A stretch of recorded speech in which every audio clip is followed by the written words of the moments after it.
get started, and I think maybe one or two people will come in as we begin.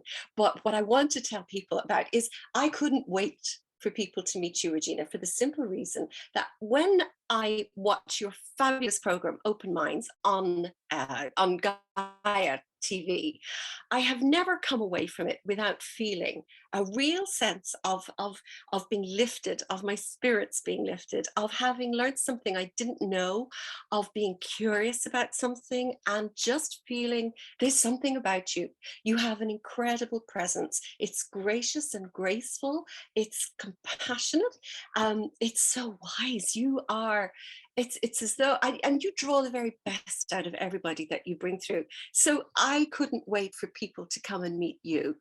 You were the never first. had such a lovely introduction in my entire years in media. Well, I'm a fangirl, but it's genuine, I must admit. So I just want everybody else to get that. So I cannot wait for them to see your programs.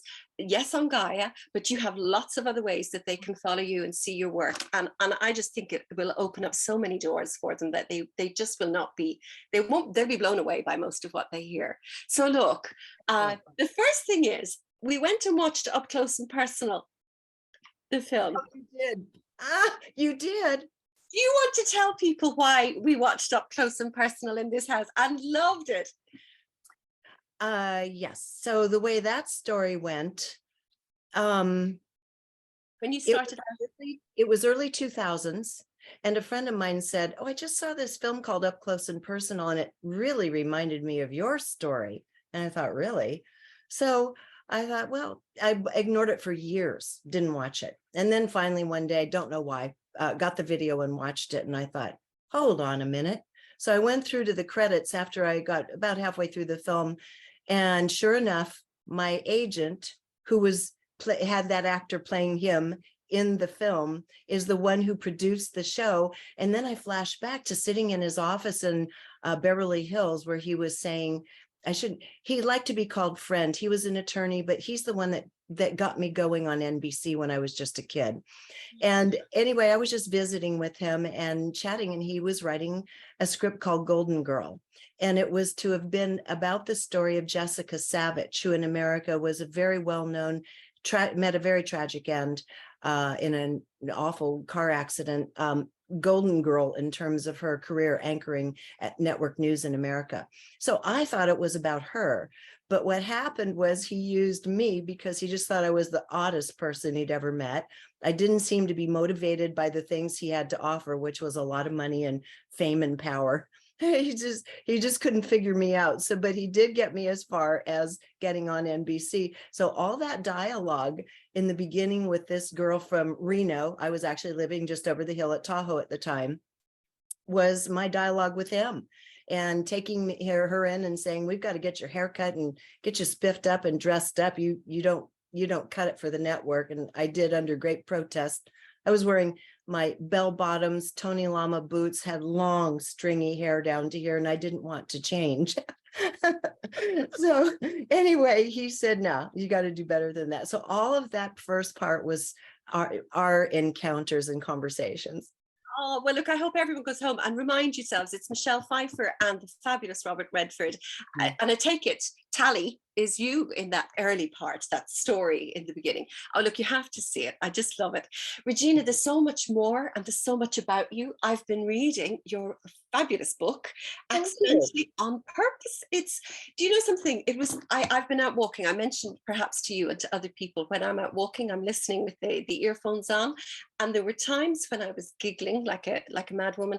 But one of the things that we kind of have in common in the Tuesday Night Club is we're all women who've kind of come through the sort of middle years, the menopause, the markers of midlife. One of those is when we sadly lose our parents. So one of the things that I found incredibly poignant in your book was your description of when your mum died. And so there were times when I was walking, I was really sad because I felt anyone reading it really could feel and understand what you had been going through. But you wrote the most incredible poem when you were with her towards the end. Oh, that was a very intense day, obviously. But interestingly, when I went into the recording studio, I couldn't read it without crying. and I couldn't just narrate it. So I did a couple runs, and finally I thought, this is it. What it is what we're leaving in there. This is how I feel. This is my story. So I wasn't crying, but you could hear it. You can hear there's some emotion behind it, certainly. But the poem that I wrote was her final day, when she had severe pneumonia, in a coma by this time. And she was 62, young, totally healthy, we thought, and then had an aneurysm blow in the back of her brain. And so the coma was a period of grace for 10 or 11 days, where we could get used to the idea this had happened, because it was such a surprise. We thought she'd live easily to 100 or so. And so I wrote that by myself as she was coughing. My nervous system was just shot.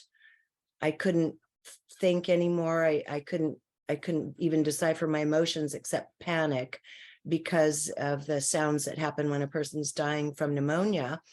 And so I was sitting in a corner on the hospital floor room, and that's when that poem came through. Yeah. So beautiful. And anybody who wants to read a book, firstly, about someone, you're an amazing, because you respond to you respond to the leads that come to you throughout. So what I just want to go back to that for a moment. Anyone who reads that book will be very moved about that particular passage, and I think they will understand something very profound about it too. But in the book, throughout, you follow your heart. You follow in every way. So, and I'm maybe jumping a little bit back and forth here, and you may want to tell your story your own way.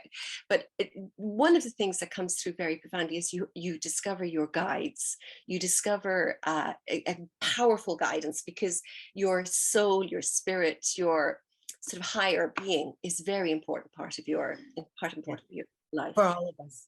For all of us, indeed, yeah. Is there any part of that you want to tell us about that you feel is something we should know? I feel that your discovery of your guides, your dreams, your past life regression, the things that have come through to you, there's so much. I wonder if you've got a favorite place to start. Okay.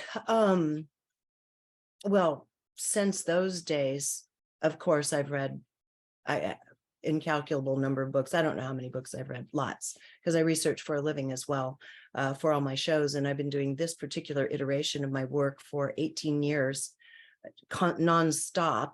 So that's a lot of books. And then 2 or 3 decades before that as well. So there's an amalgamation of knowledge that's come in, but really, like most people, I have found that the deepest learning happens through my own experience. Otherwise, it's lovely. You can believe it. It's theoretical. But when you have your own experiences, as we all know, it changes and deepens that knowledge. And so for me, I wanted to connect with my guides. I'd heard about such things. This was in the 1980s when channeling was first popping up. There were some famous channels like J.Z. Knight, who was channeling on the West Coast of the United States, and Bashar, many.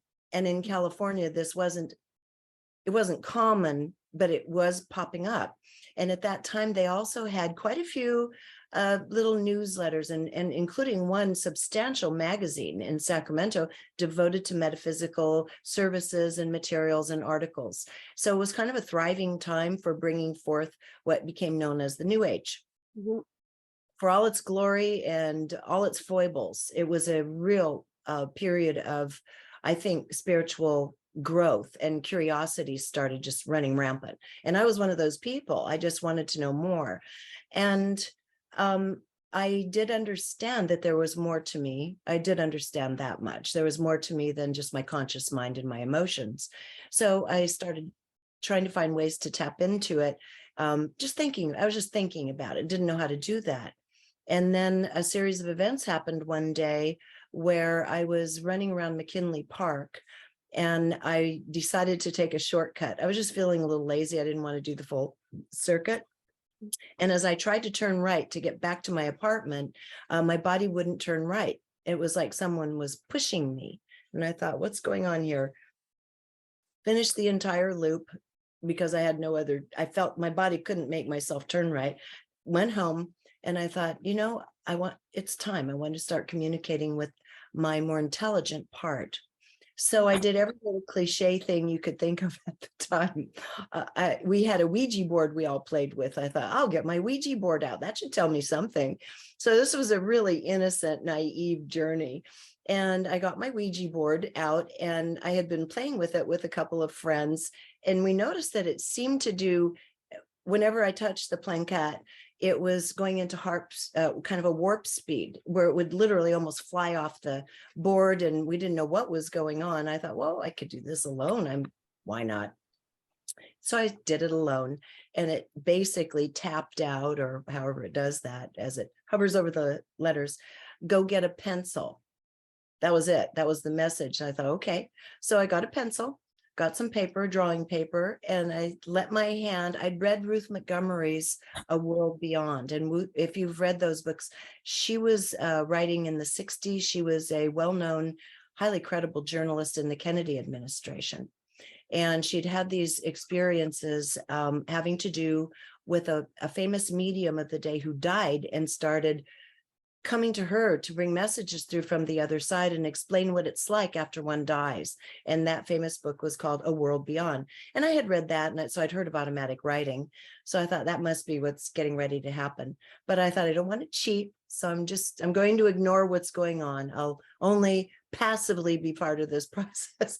So I just went like this, closed my eyes and put my chin in my hand rested it like this on the table. And I let my other hand do whatever it was going to do.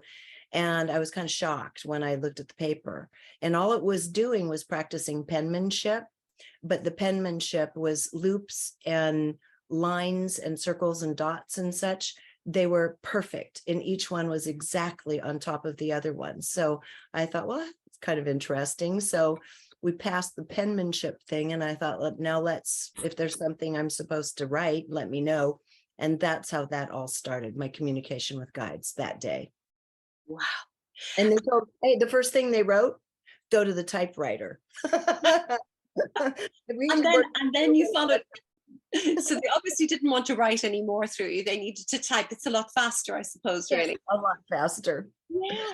And so I relaxed and let my fingers fly like they weren't part of me. And that began talking to my guides. And that's been, gosh, I'd say at least 35, 40 years ago.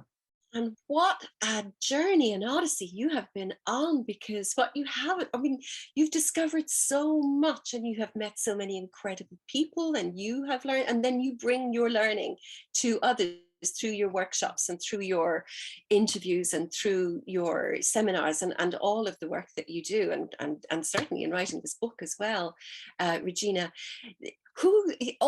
So you have your own program. You started the Conscious Media TV station channel. Mm-hmm. You worked with PBS for a long time as well. Yeah. You had a wonderful career as a chef or on television, a vegetarian cooking show. Isn't that right? I did. Untrained. I mean, I just taught myself how to cook. So I had no skill, so to speak, but I could blend flavors together, and I loved cooking. So it was really a vegetarian show for home chefs like me, people who weren't going to go through a lot of processes and use a lot of overwhelmingly expensive and exotic ingredients. But it did very well because it was called Regina's Vegetarian Table. And again, this was one of those decisions where I went to the television station. I had already done a documentary that had done well, so I had a good reputation as a producer. And I told them, I'm writing this column for the Sacramento Bee, and it's going well, and it's on vegetarian cuisine. Is the time right yet? Now, this was quite a long time. This is 30 years ago. So vegetarian cuisine still was not even embraced and popular in the US per se at that time. And I had a very open-minded producer at PBS who knew that I would pull it off. I'd put a quality show in, and we made the decision together to call it Regina's Vegetarian Table, because everyone had initially thought, you put the word vegetarian, it will kill your show. And 2 other women were starting vegetarian cooking shows in the US. and they did not call it vegetarian. They would put other names on it, and you'd kind of discover that it's vegetarian just to hedge your bets about people turning out. So it turned out it was a really good decision. And that show ended up pairing back to back with Julia Childs. I don't know how many you know. Do you all know Julia Childs? Oh, yes, yes, Yeah. yes. Even the young ones are nodding, yes. Yeah. Through the film Julia and Juliet. Yeah. Yes, yeah. Oh, With yeah. Meryl Streep. Wonderful, Yes. wonderful film. One of my favorites. Yeah, so they paired my show back to back with hers in the Saturday morning national lineup, and it ended up, as just something. I started as a little $25 a column cooking column, and the Bee ended up going national, actually international. It also was airing in Canada and Australia, so it went quite a bit further than I had ever anticipated. So it was obviously an idea that had come to its time, because at that time, if you looked for anything, it was either a stuffed mushroom or a nut roast you were given. So it was, yeah, so it was way ahead of its time. And so you moved, and I'm doing a rather, sort of, there's so much more to your journey through. I mean, you're just hop around with you. We'll just hop around. Well, thank you for that, because your film, the film that you won the Emmy for, it was, can you name it for me? It's just momentarily gone. Sierra in Peril. That was a period of time where I think the original Earth Day had just occurred in America, and environment was starting to rise to people's consciousness. And this was in terms of cutting forest pollution, toxins and so forth. It meant something different than it does today. Now, environmental policy and such is all folded into complex climate theories and so forth that really weren't happening as much. They just heard about some of the greenhouse effects. And so they'd have you stop using aerosol hairspray back then. That was kind of the solution to things, right? And making you get your smog tested every year, catalytic converters. So it was the very beginning of awareness in terms of environment. And there was a columnist who had won a Pulitzer for his series called Sierra in Peril, which was beautifully written, a 5-part series on the stresses of the Sierra Nevada. And anyone who's been to California, pretty much the whole ecosystem is dependent on the Sierra Nevada mountain range, which is over 400 miles long. It's where all our water comes from. Everything really originates from there. And so I decided to do a follow-up on the series, but on the ground with a camera, so people could see how things had progressed since this had come out, because a lot of interest was whipped up. A lot of policies started changing after the Pulitzer Prize. So I ended up doing that, and I'd never done a documentary, like my cooking show. I'd never done a documentary. I thought, but why not? I knew how to produce 3-minute pieces. Why couldn't I produce a 1-hour piece, was my feeling on it.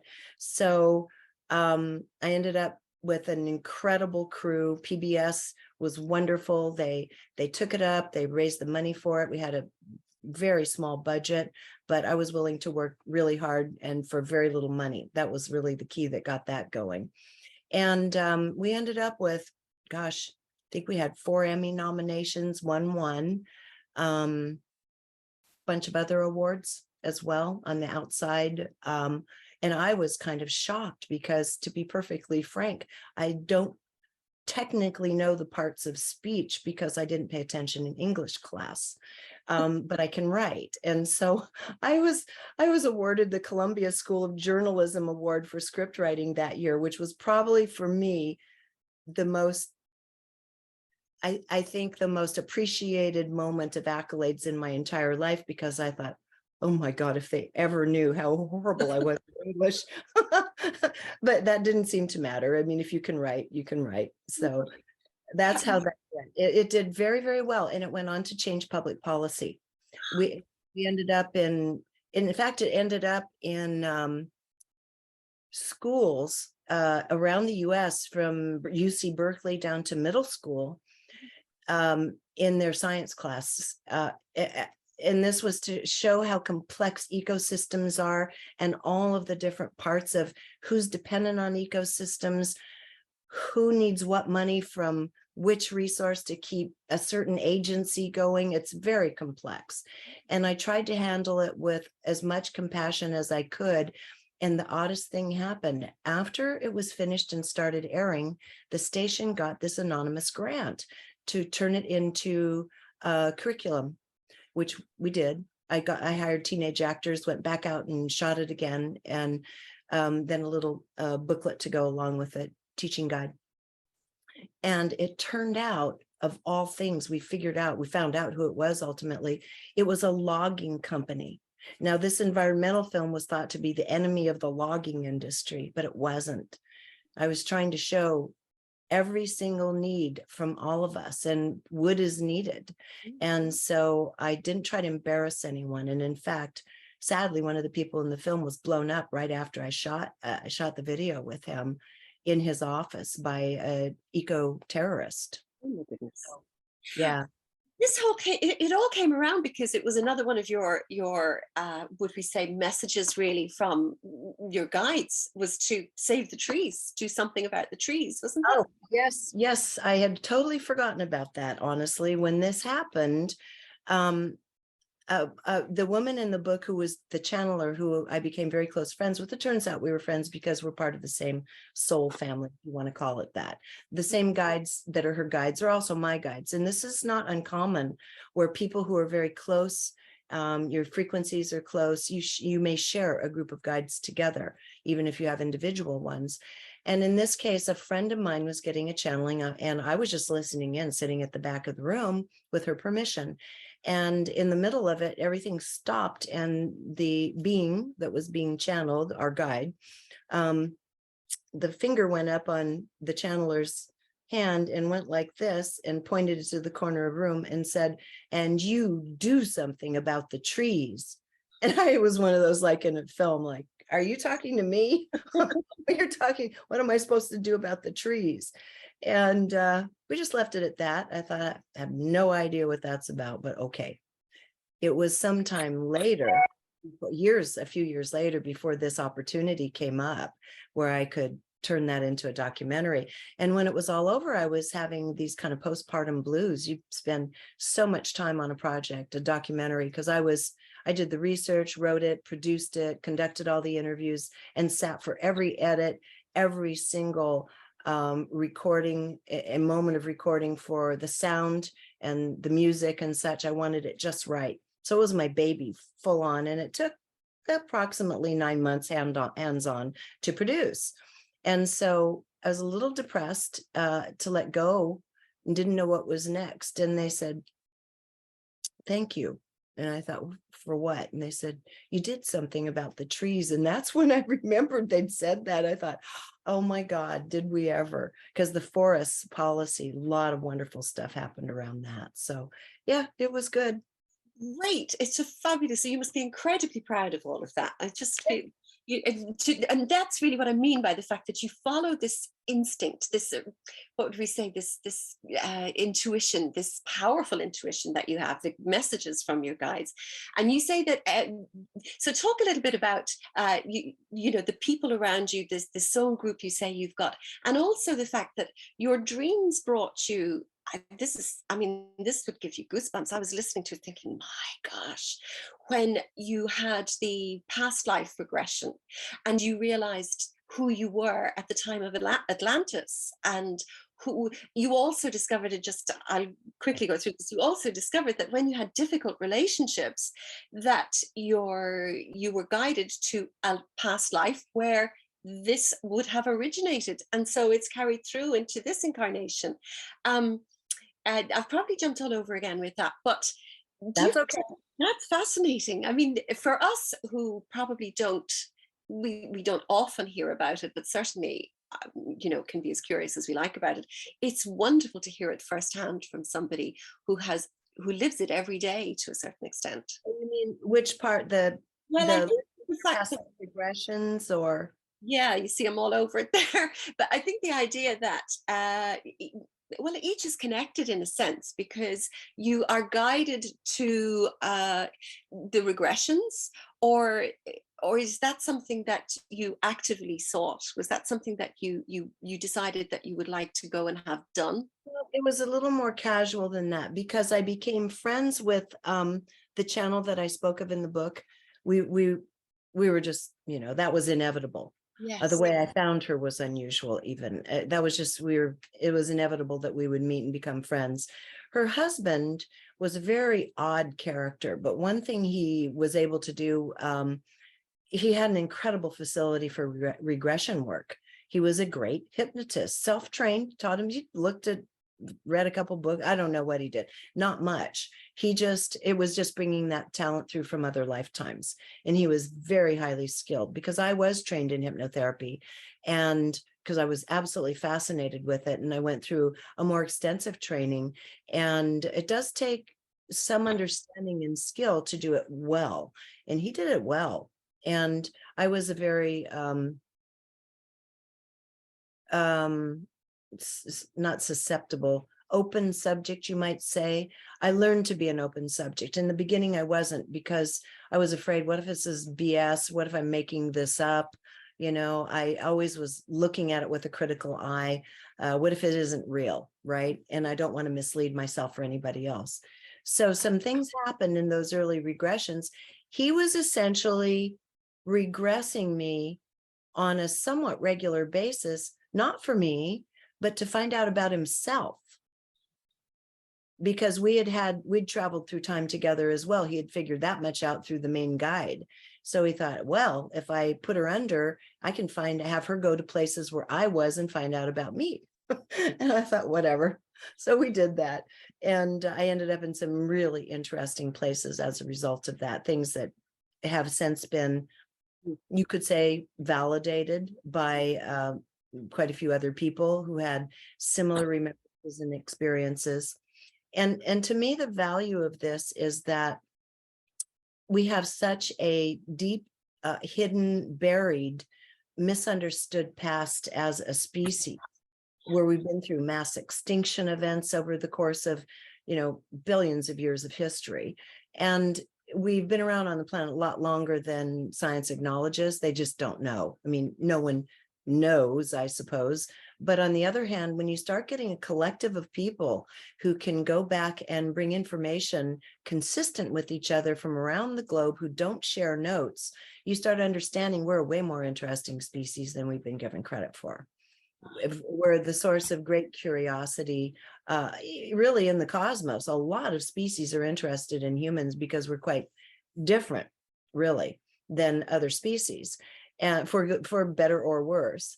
So I find that the notion of regression, for those who choose to enter into it, not only is it fascinating for one on an individual level to see what you've been up to, how certain phobias may have come into play and are still with you because they're buried in the subconscious, but also to collectively piece together our human history, because it's not going to happen through digs. You get a little bit through digs and carbon dating. You get this much through digs and carbon dating, because most of our history is literally buried deep, deep, deep under the sands of time. It's going to take a long time before we get to that, the evidence for most of it, the really ancient, more sophisticated history of humans in particular. So for now, we have our collective memory, and that is, again, contained within both the subconscious and the higher mind. And the higher mind and soul work closely together. I mean, I actually see a hierarchy of all that, and that's probably through my Hermetic training. It just put a really good kind of linear language to the whole complex of how the human mind, the human being, emotionally and mentally works. And so if you look at the highest part of us, which lives in another dimension, and it's been well proven in science, we're multidimensional, and there are at least 11 to 13 dimensions that they've acknowledged. Part of us lives in some of those other dimensions. So that's the part that lives beyond time and space, that continues after the death of the physical body, and pops, in my viewpoint, pops back in again, usually traveling in the same soul family at some point down the road to either continue to learn or balance out experiences. It's all just learning. So yeah, so that higher soul complex has all of this information and memory in it. And then the subconscious has the memory too, on a little different level, especially trauma, emotional, heavy, dense emotions, physical trauma, all that lives in the subconscious. So you pair those two together when you come into a life, you have access to pretty much any information you want. But it also explains why we're each different and have our quirks and fears and, predilections and so forth as well. And why certain people behave the way they do with us, which can be inexplicable sometimes. You had a colleague at work who behaved in a particular way, and it was only through understanding. He had no reason to, and yet you understood because it was a past life that this was Yeah. guiding, basically. Look, Yeah. the people that you meet, the people you've interviewed, and so many of them are, really come on and they corroborate. They're part of that group of people who want to bring this information with you. There's a few pets, I have to say. I adore Paula Harris. I Oh, love yeah. Father Sean O'Leary. What is Yes. it? Oh, Spirit and Father Safety? Sean. Oh, I love him. I love everybody to go and look him up as well, and look at Regina's interviews. But Freddie Silva, you recently had a trip to Sardinia with Freddie Silva. I don't know how recent that is, given COVID and the rest of it, but that was probably the most fascinating thing I've ever seen in my life, watching the two of you move through it. Mhm. That was just before COVID, Was it? Yes. 2019. Uh-huh. And did you know what you were going to experience there beforehand, or did Freddie know how important Sardinia was? No. Freddie actually learned a great deal on that trip. Yeah. Has, he has a very keen brain for analysis and certain metrics and archaeoastronomy and so forth. So he was up for the adventure. I thought that's the perfect person to go with. And of course, Paula speaks Italian, and she introduced us to the people over there who could help us, including Luigi, who Luigi grew up around large pieces of human structure. And to them, they accepted the notion that there had been giants in the past on Sardinia. So we were there to hunt down the truth about giants.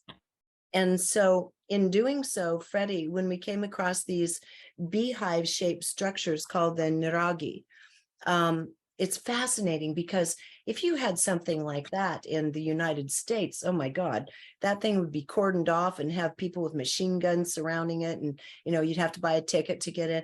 No, these are everywhere. They're all over Sardinia, and they're several thousand years old. The thing is, history doesn't tell exactly what or how they were used. So I thought between Freddie and all of his knowledge from traveling the globe and seeing similar structures would be able to figure some of that out. And I figured with my own intuition, oftentimes I can sit in a place and I'll just dial in and see something from the past. And then I just let that be. I don't really have the luxury of time to go in and ask a lot of questions. It usually shows itself all at once and then the scene disappears. So I was allowed to see certain things in there that were absolutely fascinating in the niraghi. And so he was able to put a new kind of time frame to the events of ancient sites in Europe in particular. So the notion of humanity. So the way I have come to understand it and experience it is you have a soul that has traveled beyond time and space. And for many, many souls on this planet, you didn't originate here. We are far more ancient than that. If you want to take it back into kind of the deep Eastern esoteric teachings, it was kind of a spark of the divine that happened beyond time and space. It's an incalculably long time ago that went out and differentiated itself. I don't really go that far back on a personal level, just because I'm just trying to contend with kind of more recent surrounding events from the last however many thousands of years into now. But I think to have the awareness that this spirit soul complex with higher mind, and I want to differentiate there because to me it's very important to understand this. I'm going to be lecturing more on it in the future. You have the soul or the spirit. And each tradition explains that a little differently, but the one beyond time and space, the one that never diminishes and never goes away. It can be tainted a little bit in terms of just its frequencies. With earth people, it's a little different with us than normal, but basically it is intact and beyond everything that we understand in our physical universe. And that part is always connected to all. It's connected to, it's in the field of consciousness. So it's connected to all knowledge. There is debate in terms of the frequency ranges of souls, but in general, for the conversation of this conversation we're having, it's fair to say everyone has a lovely refined soul that goes beyond all the trauma, all the physicality, all the emotions, memory, etc. That we're experiencing on Earth right now. At the same time, we have another layer, and this is not unusual, this gets a little more complex, but for entities who choose to come to a given dimension or physical environment, there often is a lengthy step down process where you step down in frequencies from one place to the next until you can finally go into a denser physical reality and withstand it. And sometimes this can take many, many, many thousands of years for a soul to make that journey for its own purpose, whichever, we're all different. Many people have been through that. Many of you have been through that and just don't remember it. But what comes with you is the higher mind portion, at least for the sake of being human. And that is the portion that has the memory with it, so that it stays in connection, tethered to the soul. So you never lose that connection with the part that is beyond all and connected to all. So the higher mind is the part that is able to relay the desires of the soul through to our conscious mind, which is obviously the functional one we use in our five senses to get through life and make decisions and so forth. It has to do more with the, basic brain functioning and processing. So if your soul has chosen to incarnate in a particular time, a particular place, to a particular tribe or family, there's a reason for that. These things don't happen randomly, and you cannot force a soul into a body. That can't happen. Doesn't work like that. It's a very committed process to take this fine thing and infuse it into a physical reality for a committed duration of time. So if we understand, incarnating alone is something that is quite a commitment. It's not an accident. Even if it looks like an accident, feels like it, even if we look around and say, I would have never chosen this, I would have to argue that something in us chose it. And it doesn't mean we know the outcome. My husband Zeus and I have had this debate many times. How can you accommodate for this and that? Well, we don't know. Once we have the basic structure and knowledge of what this tribe, what this bloodline, what this particular body structure and such, sex of the entity is going to offer us, you can see before you're born, you and your higher self or guides can chat this over and say, do I want to commit to this? Can I do what my spirit has come to do through this vehicle? And that is a big decision, big discussion that happens for every one of us every time we incarnate. So if that's the case, the rest then has to play out through free will. We know the medium, we know the family, we know the environment, country, time period. So we've chosen that, but it doesn't mean everything else is a choice. It may mean that there are unconscious agreements we have with people that we're going to play out that won't be revealed until the time comes, because otherwise we would try to avoid them, especially if they're challenging. We would simply avoid them.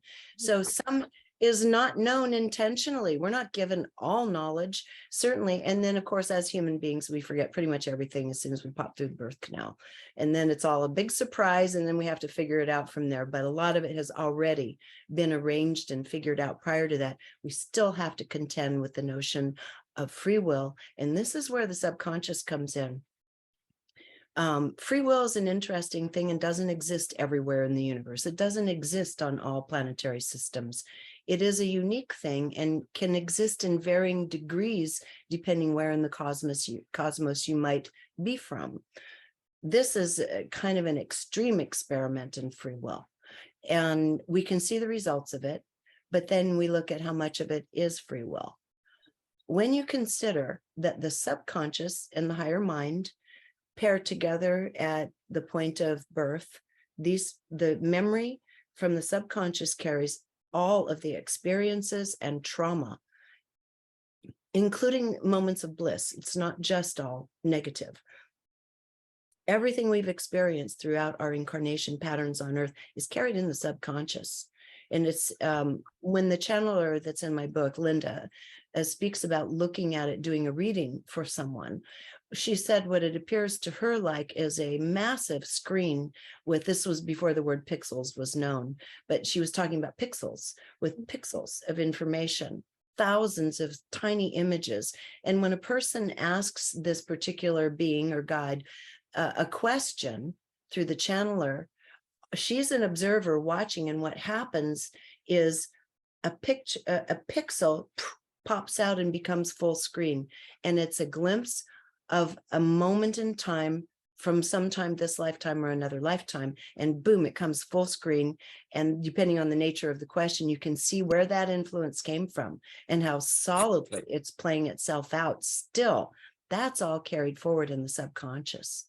So we have this with us, and then the big deal is, well, how do you get around that programming? Because all this free will we have is one thing, but you constantly have both parts speaking to you. You know, they're on your shoulders. The subconscious is saying, oh, don't do that. We got hurt last time. No, no, no, no, that's dangerous. Stay away. Don't take a chance. So there's your subconscious doing its thing. And it's doing it to protect you because there probably were some painful things of the past that created that imprint. Then you have the higher mind soul speaking to you, inviting you forward. And yes, this is a little new. We haven't tried it this way before. And yes, you have been hurt under such circumstances before, but there's just something calling you forward anyway. Walk into it, stretch your hands out and embrace this opportunity. And so this happens a lot. I mean, you've all experienced this, where both parts are speaking to you and trying to play out in the body and putting you in internal conflict and making a decision. So somewhere in there is where free will lives. We have strong influences, but there's still free will in the end. In the end, you have to make a decision, or by default, usually someone else will do it for you.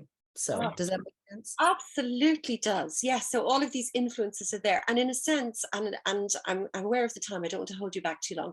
In a sense, really, it's turning around and really clearly looking at things and not trying to avoid them that gives us the opportunity to go through it, process it, and learn something from it.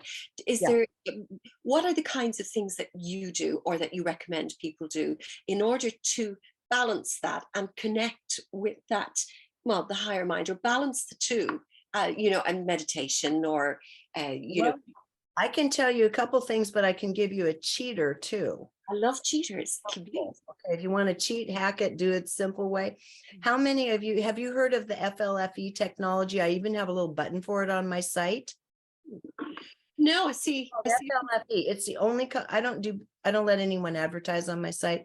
The only people I'm in relationship with is FLFE. And that's because it is so exemplary. You can go to flfe.net. In fact, you can, if you're on my site, reginameredith.com, you'll see a little button. It just takes you right in there. And what that is called, and I'm telling you this for a reason, because I've just had these amazing experiences. flfe.net is a technology. I know these guys now. This is ancient technology that was once available in Atlantean times that these two men have brought back through. And they've brought it back through with such dedication, love, and generosity. It's being used for the right purpose. Because the same technology could be used for ill if it was in the hands of the wrong people. Because anything that's playing with frequencies is bathing you in something, right? Well, anyway, I tell you this because depending on where you live, And depending on how much influence you have from other people's energy, or even through EMF technologies and such, smogging up the environment, FLFE cuts through that, and it lifts the level of frequency or consciousness in your home. And they have two: a mobile one, which is within 5 feet of your cell phone, which it works, because I'm kind of a hard sell. I'm really open-minded, you're right, but it's like everybody's got something to sell, so you really have to prove it to me. Well, this actually works. So what happened recently is, about 4 months ago, I asked Jeff and Clayton, the inventors of, I call them Fluffy, if they would do me a favor. I would choose a defined area of my house, and they'd put it on their highest frequency permanently until I asked them not to. Now, my house is already bathed in it, a level at about 580 or 590 level of consciousness. And this is based on the David Hawkins field of consciousness scale. So I had him put it on 850. And I'd go in there and first of all, it's hard to stay conscious. You couldn't feel a negative thought if you wanted to. It's not possible, because you're bathed in this very supportive, beautiful field of energy. And so you'll notice that kids and animals, things calm down when you have Fluffy in the house. And it has EMF mitigation on it too. That's one of the big improvements they made. But when I was in this boosted spot, I'd sit down and have these incredible visions, transmissions. And in fact, if you like, I can email, Trina, I can email you the transmission that happened a couple of weeks ago, just on the subject. It was on the subject of love. I was sitting down to read a book, and which I should have known better. You can't really read in that zone. It's way too lofty. But I sat down to read, and boom, my eyes were closed, and this thing just flowed through me, and I could feel it coming. I thought, get your cell phone, record this. So I recorded it as I was hearing it. And it was the most lovely transmission on love and what is needed in these times regarding love. So if you want, I'll share it with you, and you can email it to your friends. Very much appreciate that. Everybody's nodding their heads. Yes, please. Yeah. I'd be happy to share that with you. And I just shared it with Fluffy this morning, because I said this happened in my 850 zone, and I had another one that happened 2 days ago in there. So for me, I'm already skilled at being able to more or less communicate with my higher self, because I've trained myself over decades. And you can do that by simply, number one, besides Fluffy, that'll just set a nice field for you. I can't recommend it enough in these times, to make your field beautiful. Beyond that, if you're just starting on that journey, the first thing is to understand you have this incredibly magnificent aspect to yourself that is far beyond time and space, that is not bound by anything, and that operates and is bathed in another dimensional field of frequencies. And it's you. That's the real you. This is a version that's taking part in a play. As each incarnation, we play out whatever we need to learn. And you have a name and an identity and all that, but that part never dissipates. So if you first acknowledge and say, I want to know you, I want to know myself, know thyself, right? That most famous saying of all, know thyself. I want to know thyself. I want to know what I am like, what I feel. I want to hear whisperings from this aspect of me to this conscious mind that can pick it up and decipher it. And the translator is the higher mind. It can take it from there and translate it through to your conscious mind. So if you understand you have this amazing soul and higher mind, that's number one. And to say, I want to go into companionship with you. And then allow serendipity, time, coincidence. Just allow all of that to be over. Don't go looking. The watch pot never boils. It doesn't boil if you do this. Don't sit and grunt and wait for a message. No, maybe for some of you, but that's not how it usually happens. Just say, I want to be in companionship, and start watching what happens. Little things start coming in your life. And then you might notice you close your eyes and you feel a little feeling of lightness, or maybe a word or a picture comes singing in your mind, and you realize, oh my God, my soul is speaking through my higher mind to me. I'm now getting these reflections. But most of all, You can feel it in your body. People often want these big dramatic experiences when in fact it's always talking to us. It's always saying, this is what we want to experience in this given time, in this given relationship. It will be prompting you through your feelings, through your heart, and you'll know. And you've had every one of you has had these things happen. You meet someone, it's like, boom, your heart just bursts. That's a soul connection. Your soul's speaking to you, you're listening, and there you go. Now, sometimes you end up marrying him and it turns out that was just a hook. That happens too. That's how we get into all these things, so we can learn. Oh gosh. Nonetheless, it doesn't mean just because something's hard or doesn't work out, it does not mean it wasn't intended to be. Because that thing that spoke to us and lifted us to begin with, that was a true voice. That's a true voice speaking.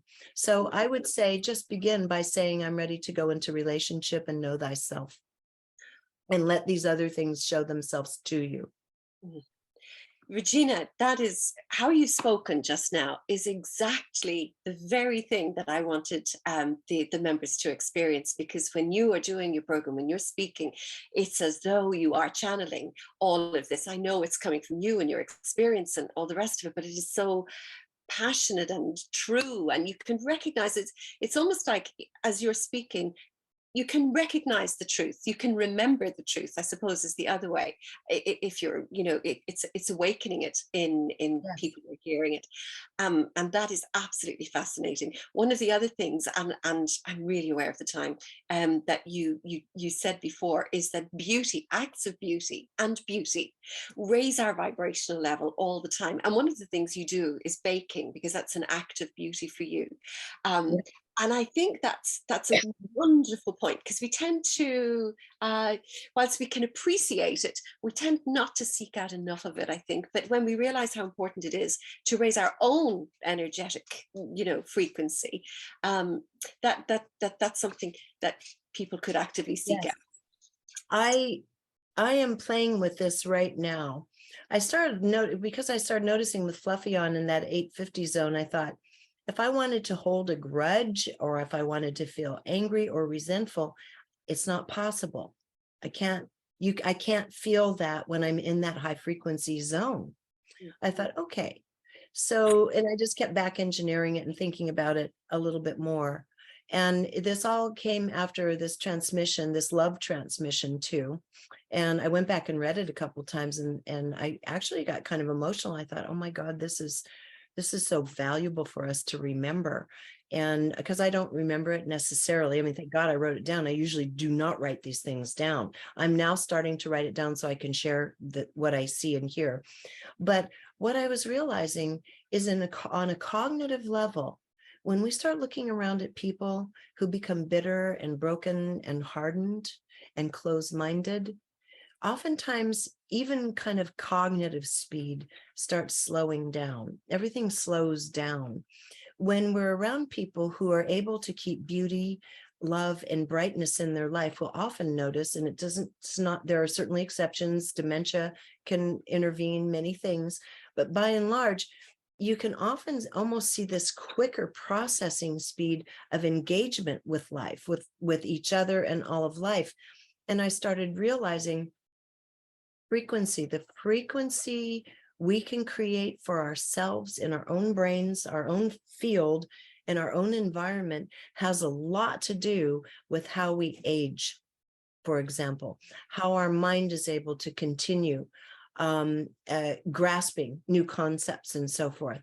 So I think the more beauty, the more high frequency we can create, it allows for the sustenance of everything else to continue at a more youthful rate. I don't know how else to say it. We don't age the same when we're bathed in beauty and beautiful thoughts. We don't age inside the same. Our mind doesn't age the same. Hey, collagen's collagen. Our skin might sag, but beyond that, there's internal beauty and youth all the time. And I think, yeah. Well, you've brought us a great dose of that this evening. I mean, you are extraordinary, and you're beautiful, and your energy is beautiful, and people can pick that up from you. Absolutely. Before you go, and I can't thank you enough for being here, I just want to know: is there anybody who has something that they would really like to ask of Regina? If you have a couple of minutes, anybody. I don't want to leave you without the opportunity to ask if that's I'm something. totally open to any question. May not be able to answer, but I'm open to it. Thank you so much. I know that because Regina, I don't know if you heard me, a number of the lovely ladies here are they are healers, holistic practitioners. Many of them have been in the medical field or the science field, and so many of them have wonderful open minds. It's just so wonderful that you put this together. So how did you find each other? Do you know, I think it's one of those things. I had been doing a program once a month on a radio program here, and some of what we talk about brought us together. And then when COVID was here, it was a lovely idea to just give people an opportunity to meet up and chat, and so we bring a guest such as yourself from time to, or even any one of the ladies here. We focus on them and what they're doing, and it's just fabulous because you just go away feeling so good. Gail had asked that question. Thank you. Carmelita said, love this amazing woman. Carmelita, thank you. Katie, I've no questions, but I'm highly inspired tonight. Thank you so much. That's fabulous, Katie.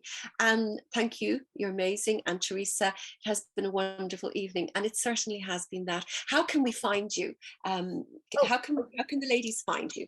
Easy. My name, Regina Meredith. I think I come up toward the top of the search for myself. Right at the top. I think so. I think I'm on the first page on Google with my own name. So reginameredith.com. That's where I have where I do my own interviews that don't have subscription or paywall, which is a nice compliment because Gaia, you do have to subscribe to Gaia to get those interviews. So I do another series of same thing, a lot of the same guests via Zoom on my own site, and anybody can go. You can pass the interviews around. There's no restriction or paywall on that.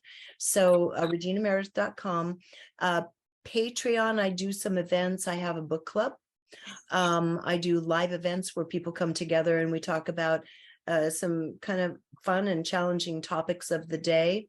I also have a community called ONE. Yeah.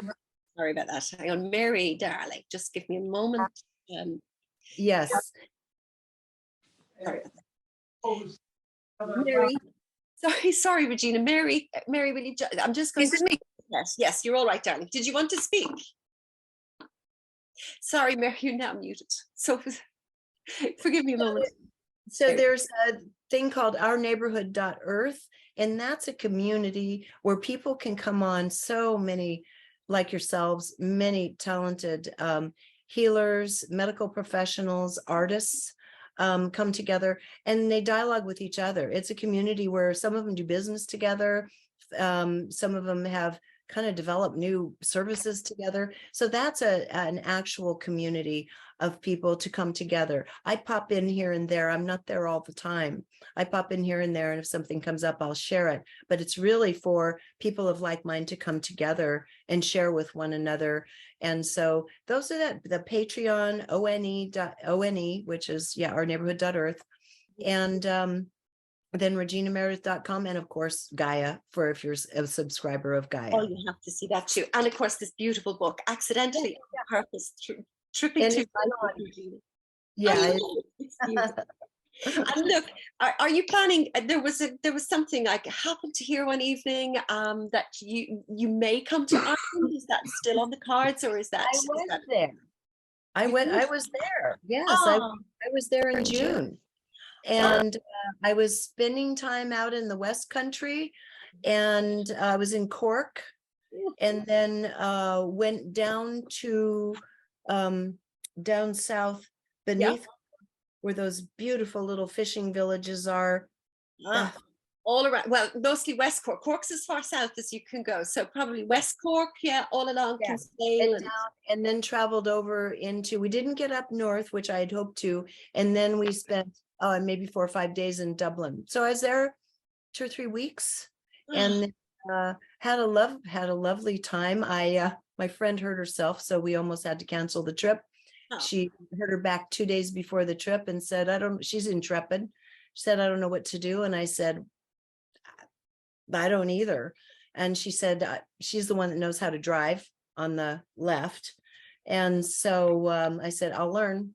I'll carry all your stuff and I'll learn. So we went, and I'm glad we did. It was a little different trip because we had to slow it down quite a bit, but I loved it. And I felt I was very, very, very proud to have taken on the challenge of learning how to drive on your teensy, narrow little roads that only accommodate a car and a half with 2 cars passing each other. I learned how to do it. It's a little scary, but We just stick to the motorways. yeah, and also with a stick shift. I haven't driven a stick shift in 30 years, so it was fun. It was a wonderful learning curve. Oh. So the side was beautiful. The people were wonderful. I loved it. Oh, I'd say they loved you too. Look, I can't thank you enough for coming and speaking with us this evening. And everything about you is literally, you go with that beautiful flow. Even though your friend had injured herself, you still came and took on some challenges. And that's really how you appear to live your life. You take on the challenges, you meet them head on. And you are an incredibly beautiful presence. And I know that all of the other women here would agree with me too. Thank you. Thank you so much for having me. I was so looking for, I love the Irish. Well, first of all, my mother's name is Lanahan. So yeah, that's where my grandfather's from, Arthur Lanahan. So I just love the Irish spirit and the sense of humor and the art and the warmth and the care where people just help each other out. I like Irish people. So I'm so happy to be among so many of you. Well, you and please, if ever there was anything that you'd like to do, come back and talk to us, because we'd absolutely love to hear from you. I will. Love to hear you. And I know each and every one of them are so grateful to you.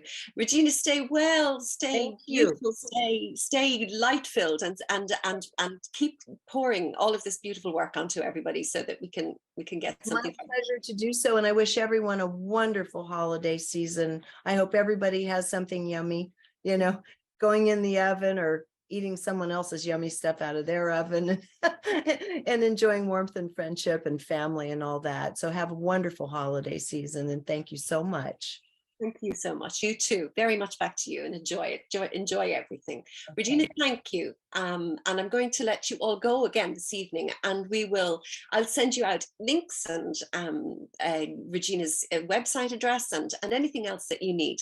And do get back to me if there's anything I'm missing. So thank you all very much for being here this evening. So I'm going to let everybody go. Thank you, Regina. Thank you. Bye. Thank you. Lots of love, everybody. Bye-bye. Bye-bye.